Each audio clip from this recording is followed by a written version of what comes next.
so awesome. I've been happy all day yesterday. I was just floating on a cloud of euphoria because I could hear silence. And you guys think it doesn't have sound, but it does. And it's the sound of Gabrielle talking.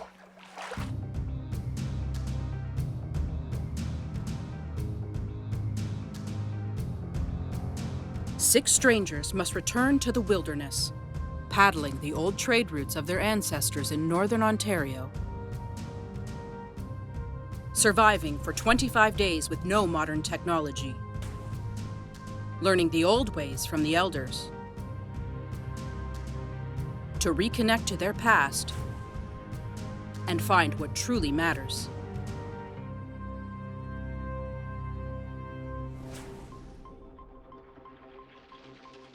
For the first time, the camp awakens with less than 6 adventurers. With Gabriella choosing to leave, the group must now find a way to do as much work as ever with less hands. Morning breaks after their first sleep as 5. The challenge might just be bringing them closer.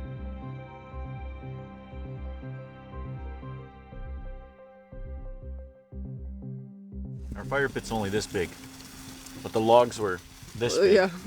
Kind of extending to the door and out the door. So we drag one in, place it on the fire, and eventually the fire just started to creep towards the door, catching some of our bedding on fire. Yeah, I was catching these boughs right and then here. It's caught some of the extra logs that weren't even in the fire yet. So we had to like throw the door open. Ebony grabbed one of the logs and ran it down to the water and threw it in to You saved our lives put it out. Yeah, I mean, this was our first fire drill is what it was. We did extremely well, I think. Our first fire. So We didn't do anything. We didn't evacuate. We did a job. I stayed low to the ground. Morale is at an all-time high.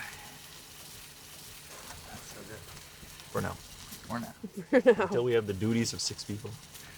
We always had the duties of 6 people. Our first night with only 5 in the camp was really restful, peaceful. It was a bit of a somber mood, but it was also, it just felt more calm, and it was very mellow.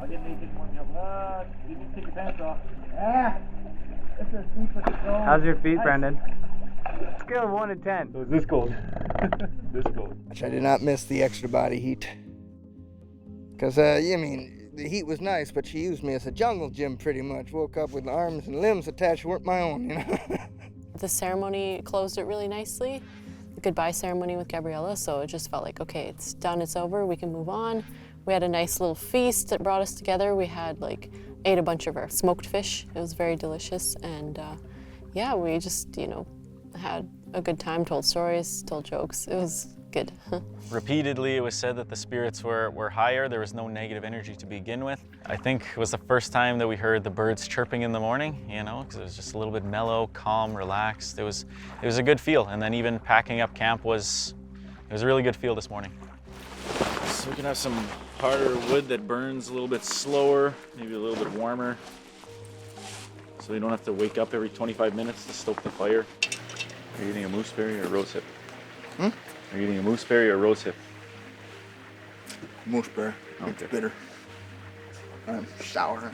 It's good though. Yeah, I'll do a little bit of that. That's like Colgate or something. Oh yeah, I want a piece of that charcoal. I want to brush today. Minty.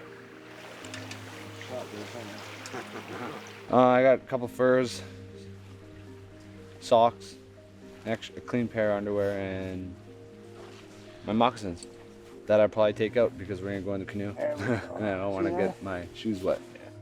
Breaking camp also means sorting the items Gabriella has left behind. Was I the extra large? Was I Brendan wearing must somebody miss else's? Gabriella because he has her. Yeah. You have Gabriella's fur. To the victor goes the spoils. The victor? All right.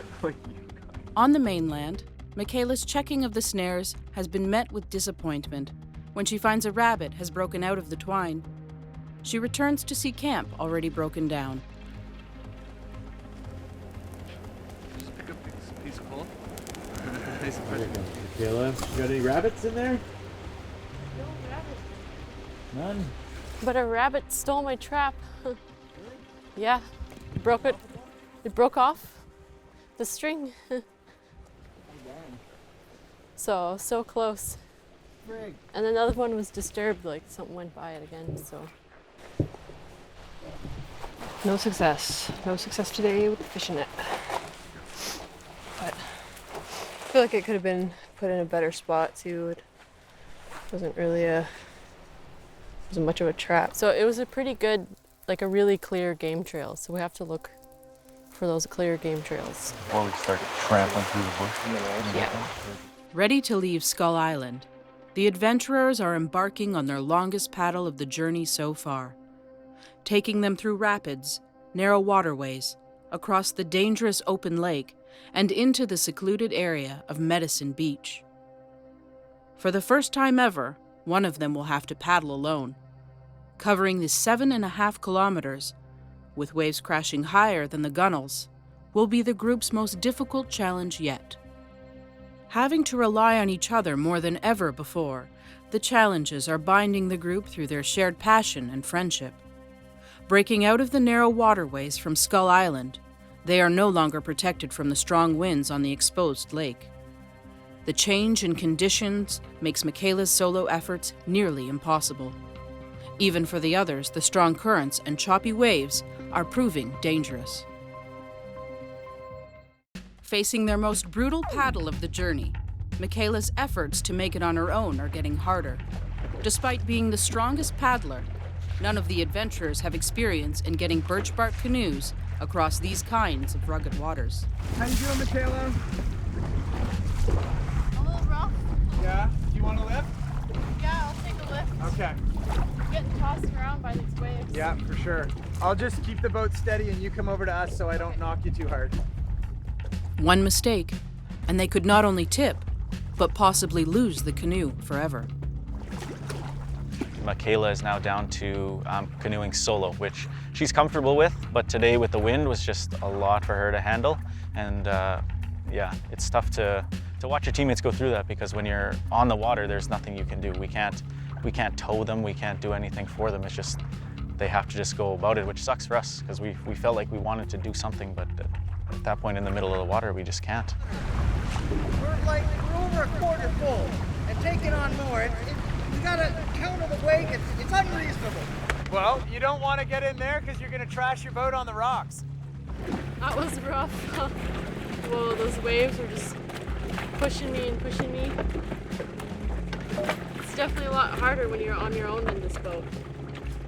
I wasn't like scared. I had good balance and everything, but it was just slow going. Very little power. I think eventually the wind would have pushed me into that shore and it would have been okay. Yeah, what I was worried about is you trying to get around this rocky point. Oh yeah, Right? It crashed into it. Exactly, yeah. Best used for navigation, shorelines are often avoided by experienced paddlers. For birch bark canoes, there is the danger of submerged rocks, outcrops, branches, or deadhead logs that can breach the hull. Even a small split could flood the boat and set the group back days. It was definitely the most difficult that we've had, but it was also the most fun because we had waves and stuff. Very choppy water again, and our boat was taken on at least quarter of the way full, halfway, so we had to pause to bail her out, but we made it, and there were some close calls in terms of tipping, but we were able to counter the water's weight as it shifted. It was pretty good for me and Tim. It was fine. It was a little cold, but took on a little bit of water. But I know for Caleb and Brendan, they had a really hard time with it and really affected their mood. We made cedar tea at least. I was wet too, not as much as you, but... Oh yeah, you're wet? Yeah? Okay. Let's see, where's the wetness? Where's the wetness? I don't see it. Get the fire. Oh, that's hardly damp. Maybe moist, I don't know. We're not totally dry. No matter how difficult or dangerous the paddle had been, the adventurers are closer than ever. Instead of the pressures and strains getting the best of them, they continue to laugh and joke as a team, overcoming every challenge together. Talk about shock treatment, man. I was already soaked, like from waist down, so I thought I might as well take a bath. And yeah, we got a fire going, warmed up. Now I'm 100% dry now. Yeah, it's nice, definitely super nice. And it's like marsh all behind us, and it's just beach up here, so and there's a lot of seaweeds sticking up, so I think maybe if we put our nets in today, I think we can get a good catch, hopefully. Keep it fresh. That's exciting.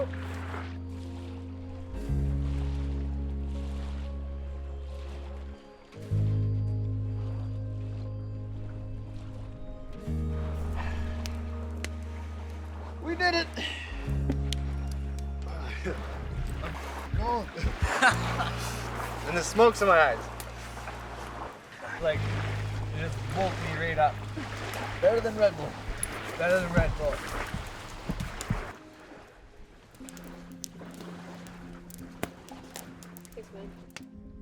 Once ashore, their teachings keep them focused as they get a fire going to warm up and dry off before they find the best position to set up shelter for the night. Sorry, my favorite part. Are you just carrying it like this? No, yeah. Life more difficult for The teachings are becoming second nature to the group.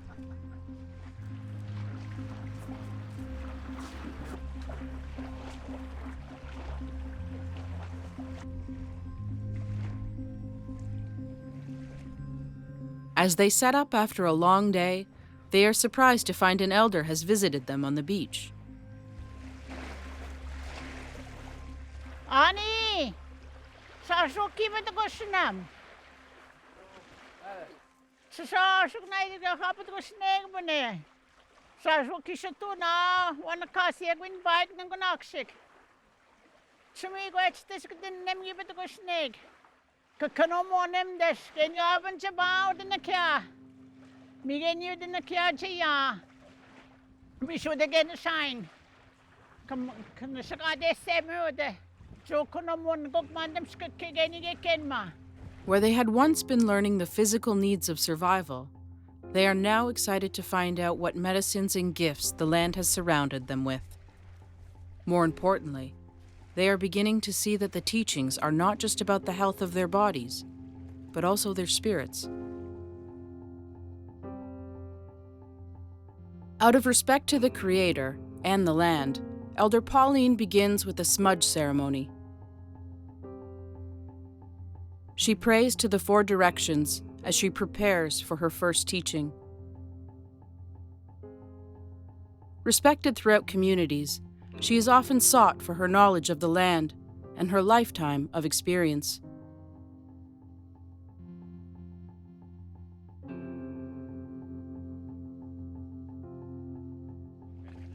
Migi to gustong sindawan sa kanumagi amadam skake. Kapag sen mana David sigit, sinad magawin kanagego. Minat sa kwes mga English na doon at sinad magawin. Anyway, na sa kanumagi I'll ask our Creator that He will lead me through every word to teach you people the plants and the herbs that's out there for you to learn that will help you sustain your life through the rest of your days on this world. The only thing you can harvest with this in the fall is mainly the trees. See all these trees out here? They all got oil on them. Every tree, there's so many of those trees out there, it's all medicinal. My main teachings today is to make a minigan. It has 5 ingredients to it. Can someone tell me what's this? Balsam fir? No. Come on there, Thunder Bay guy. The white spruce? White spruce. White spruce. Balsam. Cedar. Willow. And berries. So I put that all together Of course, I shape these first, cut them down into little pieces, or sometimes I just use the bark, same as the balsam. Even the red willow, I shape all the bark off, and the cedar. Put them all together, and I steam them for 3 hours. It has to be 3 hours. As she taught them her wisdom of the land, many of her words were sacred and meant only for the participants and their own journeys. Inside and out, the adventurers are learning what survival truly means and how medicine is something that we can each bring to others and the world with the right mind and purpose. On the land, listening to the elders, the teachings are growing from knowledge into wisdom. By living and surviving in the wild as their ancestors, the group have moved towards a new stage of their reconnection, the inner peace that comes with reflection. They are healing their own pain and creating their own identities. All of them are realizing the journey is now more than physical and that medicines cure more than the body. Spirits must be nurtured, and healing happens through our relationship with each other and the land.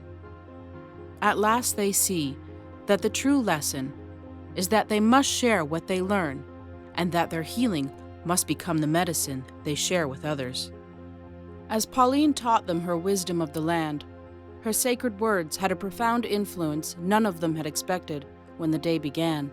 Today was probably the most in-depth teaching that I've had from a medicine woman, that it's not just about knowing what the medicines are, but it's about your presence, it's about being thankful, and it's about the prayers that are involved. That's a big part of being a medicine woman. That was really struck me today. She knows my aunt from back home in Thunder Bay, that was pretty cool. It's kind of funny how we kind of met, not in Thunder Bay, but we had to come way over here to meet, which is pretty interesting. It was a great lesson, and I wish we could have had more time with her. Wish we could have had hours, days with her. What we had was a really beautiful experience, and what she said really was quite inspiring. Very, very knowledgeable. It's a joy to listen to. You know, I don't want to say I have favorite elders, but she's definitely one of those highlights that I'll remember. I could have sat here until the sun was gone, not worrying about a shelter, just listening to Elder Pauline talk. Her wisdom was something that I've been fascinated with, but I've never looked into myself. I've never looked into the medicines and how all of these trees are, can be so helpful in a variety of ways.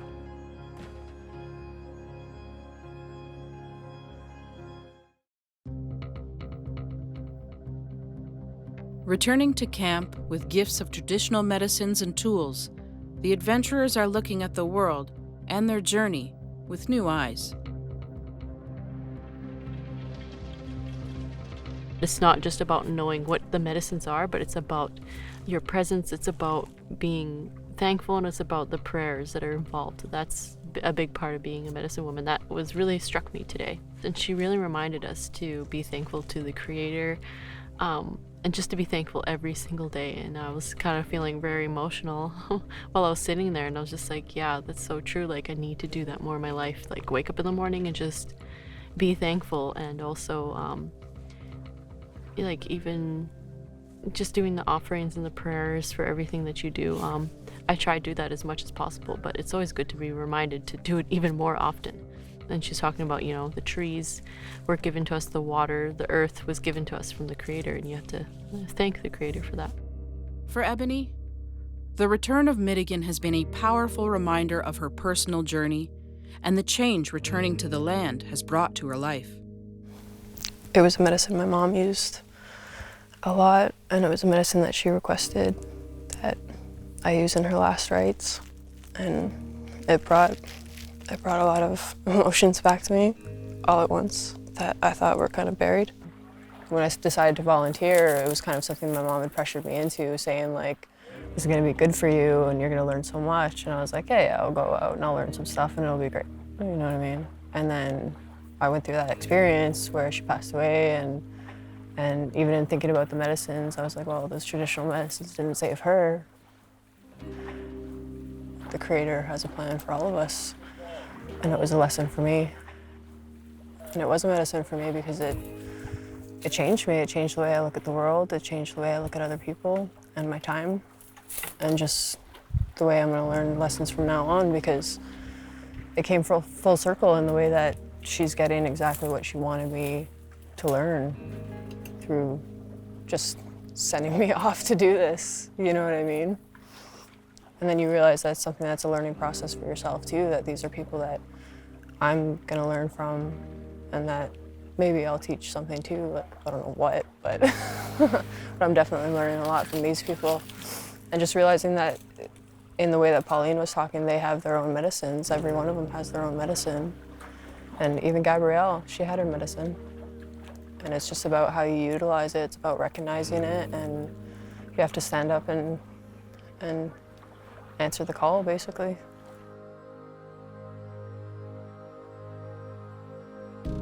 Medicine is a circle.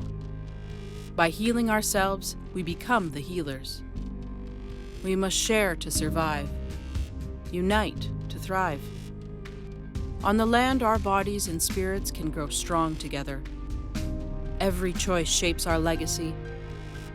Can we save our future by healing the past?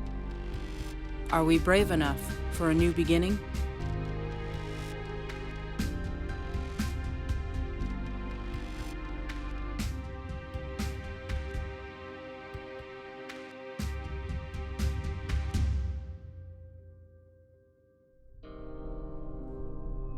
Udebel itigan gitsimando. Pinanako mo na no tagijigak. Minegi melomajisiak. Mininan maskawiziwen. Nestaga tentagos win. Mlogono manan. Nesta shawene manan. Anut nesta kagige. Hinabu agige gon. Anut tayan. Melomajisiak no tagijigak. Anut nesta kagige. Mingwes gitsimando. Mingwes gitsimando.